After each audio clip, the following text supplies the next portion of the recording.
Today, we're going to talk about a really fascinating economic partnership, one that literally spans the entire globe. We're looking at the powerful connection growing between Brazil and Bangladesh, and the one organization that sits right at the center of it all. Okay, let's get into it. At first glance, Brazil and Bangladesh, they couldn't seem more different, right? We're talking thousands of miles of separation, totally different cultures, and very different economic paths. But if you look just a little bit closer, you start to see this incredible story of shared opportunity unfolding. And this slide right here gets to the absolute heart of the matter. You've got Brazil, an agricultural and industrial giant, and then you have Bangladesh, a complete dynamo when it comes to manufacturing and textiles. The key thing here is they aren't competitors. They are, in fact, perfect complements to each other. I mean, just to give you a sense of the scale we're dealing with, take a look at the numbers. Brazil's economy is just a colossal force, with a GDP of almost 2.2 trillion US dollars. It's truly the economic engine of Latin America. And then, all the way on the other side of the world, you have Bangladesh, which boasts an incredibly impressive GDP of over $450 billion. That makes it one of South Asia's most dynamic and fastest-growing markets. So, yeah, this is a very serious economic player. And here's the kicker. This isn't just some theory or a nice idea on paper. The trade between them has already exploded past $2 billion a year. That's a huge jump from where it was just a decade ago. The foundation for something much, much bigger is already there. But why these two countries, right? What is it that makes this specific partnership so powerful? Well, it all boils down to this really powerful idea in economics, the complementary advantage. This slide lays it out perfectly. It's like two pieces of a puzzle clicking into place. Brazil provides the agricultural goods, the food, the industrial materials that a manufacturing hub like Bangladesh absolutely needs to thrive. And what does it get in return? Well, Bangladesh exports its high-quality clothing, pharmaceuticals, and leather goods right back to Brazil's huge consumer market. It's a textbook win-win situation. Of course, it's never that easy. I mean, we're talking about massive distances, different languages, and super complex regulations. Those are the real-world hurdles that can stop even the most promising business deals dead in their tracks. So, how do you fix a problem like that? Well, you build a bridge. And in this particular story, that bridge has a name, the Brazil-Bangladesh Chamber of Commerce and Industry, or as we'll call it, the BBCCI. It was literally designed to be the main connection point, the central hub for all commerce between these two nations. I really like this quote from them because it just nails their mission perfectly.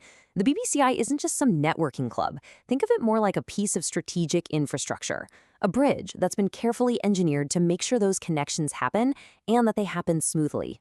So what is it officially? It's a bilateral chamber. Its entire reason for being is to make those commercial and investment ties stronger. It exists to turn all that goodwill and all that market potential into real, tangible business results. So how does this bridge actually work? Well, it's a very clear, very active process. It all starts with helping businesses spot the real opportunities. Then, and this is so important, it focuses on building trust. After that, it helps them navigate the tricky details of each market. And all of that, every single step, is aimed at one final goal: driving growth.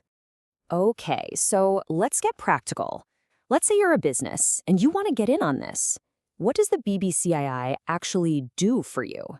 The best way to think about it is like a toolkit for growth, and it's filled with some very specific tools.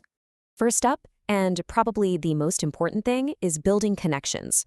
The chamber sets up direct business matchmaking, they organize trade missions so you can get on the ground and see things for yourself, and they hold all sorts of networking events. And a fantastic real-world example of this is the upcoming Made in Bangladesh Expo 2025 in São Paulo, an event designed to do exactly that, forge real links. Next up, it's all about knowledge, because let's be honest, going into a new market blind is a recipe for disaster. So the BBCCI offers market research, they give advice on the best way to get started, they hold practical training workshops, and maybe most importantly, they give you guidance on all the tricky regulations and compliance rules. And finally, the chamber amplifies your influence. One single business might have a hard time getting its voice heard, but together as a collective, the members have a really powerful voice. The BBCI advocates directly with policymakers on their behalf, represents their interests, and works to tear down those trade barriers that can slow business down. So as we start to look ahead, who really stands to benefit from this bridge being built? And what does that value actually look like in the real world? Well, the BBC tier system has a tiered system that's built for different kinds of players. Big corporations can get involved at a high strategic level. Small and medium-sized businesses, the real backbone of any economy, get access to all the core networking and support. And even other institutions and trade organizations can join up to collaborate. There's really a path for everyone to get involved. So when you boil it all down, the advantage for any member comes down to these three things. Just remember ACC: access, credibility, and acceleration. You get access to contacts and information you just wouldn't get otherwise. You gain credibility by being part of a trusted organization, and you accelerate your entry into the market, which saves a ton of time and seriously reduces your risk. And that brings us to our final thought for today. We live in a world where global supply chains are constantly shifting, and businesses are always looking for new, resilient partnerships. The Brazil-Bangladesh connection is just a fantastic case study. And it really makes you wonder, doesn't it? Could this focused, chamber-led approach be the blueprint for how we build economic bridges in the future?